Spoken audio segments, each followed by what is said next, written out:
Hello, and welcome to the very first boss Conquest.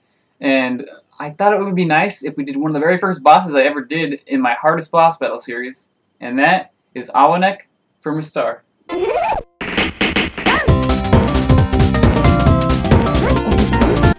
Now for those of you who don't know Ristar, you can play the game on the Wii Virtual Console, or you can buy it on a collection set like Sonic's Mega Collection, Sonic's Genesis Collection, or Sonic's something collection, whatever.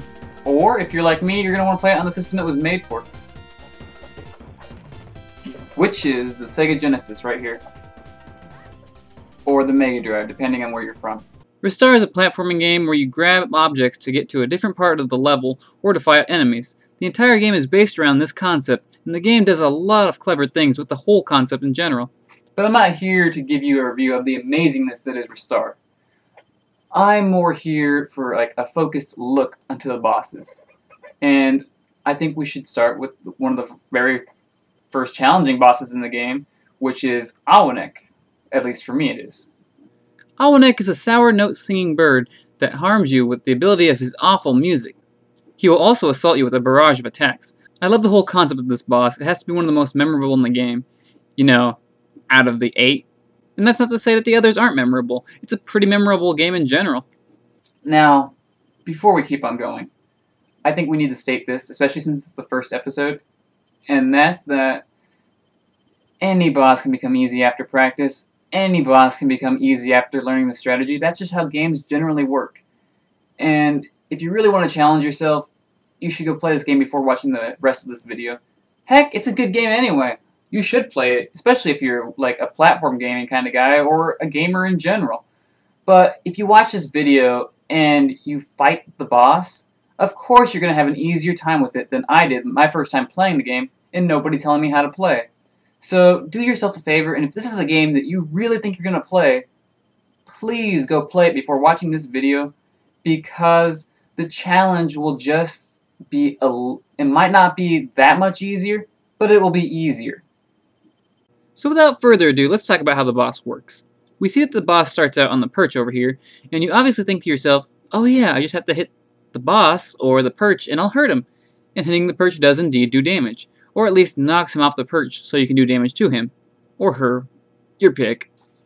Now, usually you can't hit him consecutively, so you'll have to watch out for his attacks. Obviously. While on the perch, he'll drop musical notes, which can usually be easily jumped over, but sometimes he'll throw 3 at a time, and it's not that simple then. Also, if you do manage to hit him during a mid-attack, he'll attack with another note blast right away, so be wary of that. Also, these nice falling rocks right here? Yeah, that's not part of the background. That's an attack. Now some of you might be thinking, well that's all good, Mr. Boss Conquistador, but what happens when the boss is off of its perch? Well, first off, stop being snippy with me. And second off, in my opinion, the boss is easier when he's off the perch. He has a bunch of easily dodgeable attacks, but they all come down vertically at you. Probably the hardest one to see coming and dodge is when he falls vertically down and literally tries to get the drop on you. So repeat after me. Never stand under the big bird unless you are in reach or he is charging you. By charging, I mean he'll do a dive towards you from a diagonal direction. Also, he drops a barrage of feathers that deal damage, and it can be a little confusing to where they might drop to, but they're not that hard to predict as well. The best advice I can give is attack him before he can attack you. And it's pretty easy to do.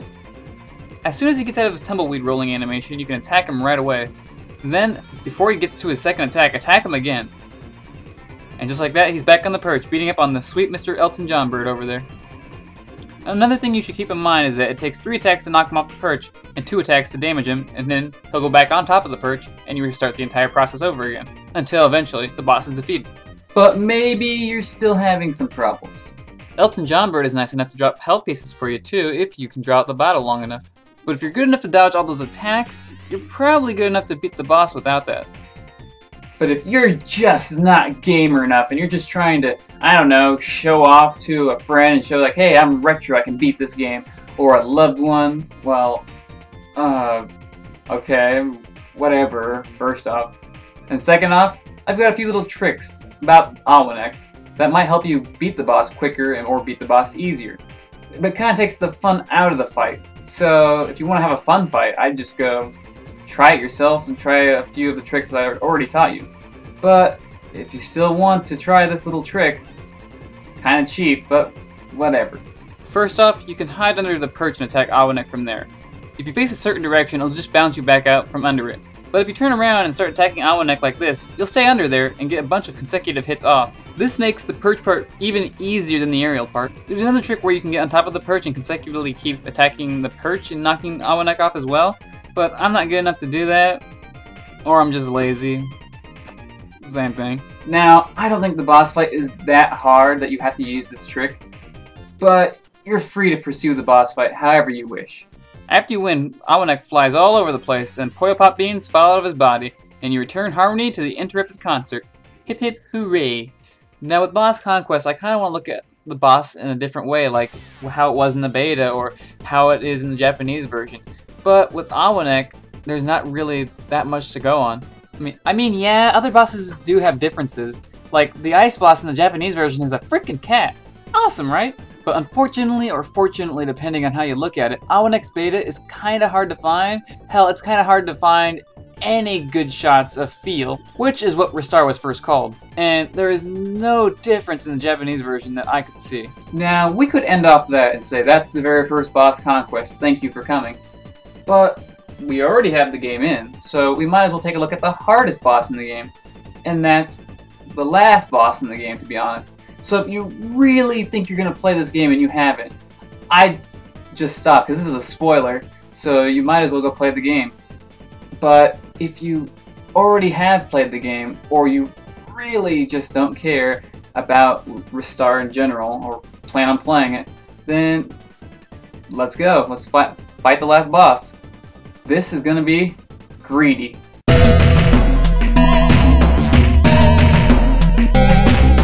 Greedy is the toughest boss around. When you talk about satisfying last bosses, this is what I think of. A challenging boss with multiple phases that uses your basic skills to defeat him. But before we get into the whole boss fight, I have to say this. The boss fight is pretty freaking epic. I mean, look at the design of the level. You get levitated up from the ground into the final room. I love the flashing lights. It reminds me of like a neon kind of city or casino night zones from Sonic 2.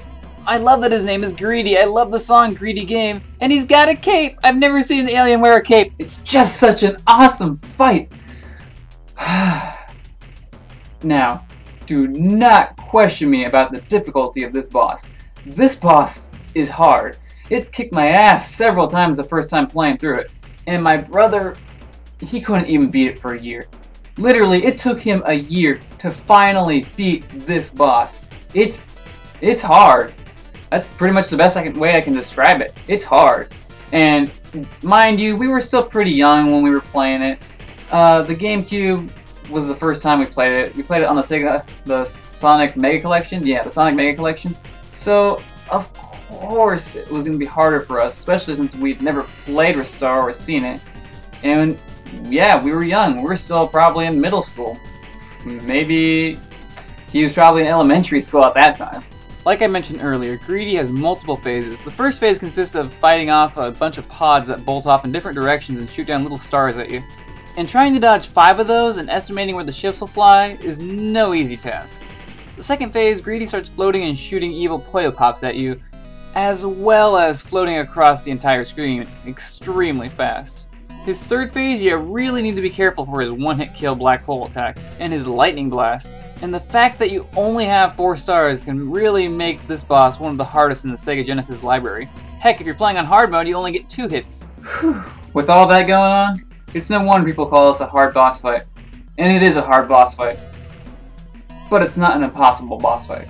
And this will sound pathetic, but I have no truly outstanding advice for the first phase. Just dodge the first attack and try to take out the floating machines as fast as you can. As for the second phase, it's easy to hit him when he's moving all around the screen. Just grab him when he's in reach. But watch out, because every time you hit him, he'll drop an enemy, which you usually should get rid of, but not always. But we'll touch on that in a bit. Another interesting little tidbit is that if you grab one of the minions that he's throwing at you, you'll get a piece of health back. And if you keep doing this constantly, eventually you'll get a blue star, which heals all of your energy. And I found this little trick out by just fighting the boss so many times. Hey, sometimes I just want to experiment with the game a little to find different outcomes. That's why Fire Emblem Awakening is consuming my soul.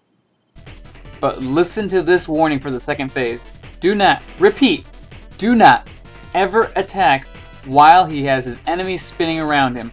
If you do, not only will he throw the enemies at you, but he'll do it while doing his other attacks, and this can mean some serious health loss.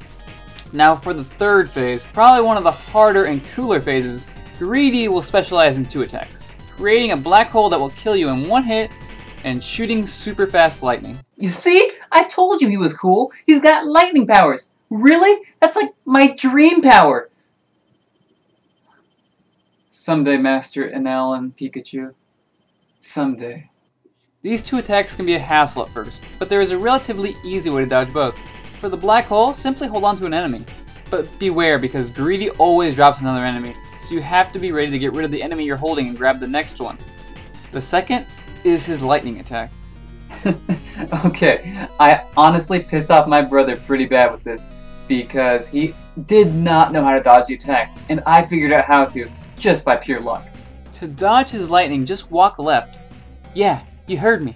Just walk left. I mean, sometimes you'll get too close to the wall and you'll have to walk right a little bit, but then right before he throws the lightning, just go left again and you're fine. It's really just that easy to dodge the attack. I have no other idea how you would dodge that attack. I mean, how would you figure that out anyway? After that, Greedy starts exploding and escapes with his main henchman into one of his black holes. I guess they're wormholes. Okay, sure, why not? Lending itself to Ristar's future never-happening sequels. You get some awesome credit music and... Wait a minute, that's the Game Gear's credit music! Get out of here! I want my Genesis and Mega Drive music! There, that's better.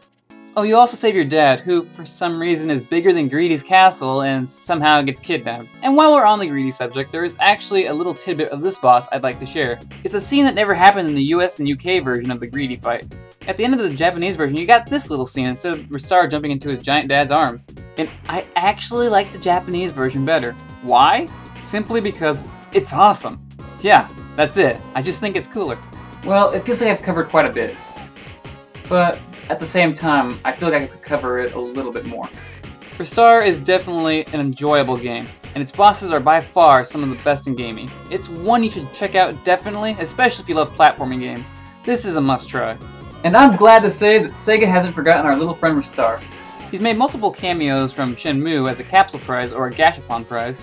He also is seen in the opening of SEGA, which never released outside of Japan. To be fair, I have no idea what's going on in this game anyway. And he also makes an appearance in Sonic All-Star Racing, off to the side doing his own thing. But Ristar finally got the recognition he deserved when he became a playable character in Sonic All-Star Racing Transformed. No, he didn't. What do you mean he didn't? He's in the game, right? He's just the flag man. He's the flag man? Yep.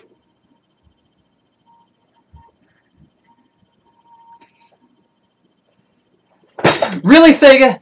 It's Sonic SEGA All-Stars.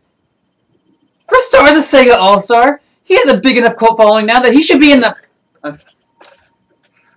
Okay, but... That's a discussion for another day. Well, hopefully someday Ristar will get some more recognition and get a sequel on hopefully the 3DS or the Wii U. I feel like this is a game that deserves a sequel. It's held up all these years. Remember, I played this first on the GameCube, so there's no real nostalgia blinding my judgment on this one. I really think this game series still has a lot to offer. We conquered the boss. Thanks for joining me on my very first boss conquest into the game of Ristar. But now the real question is, what boss do I do next?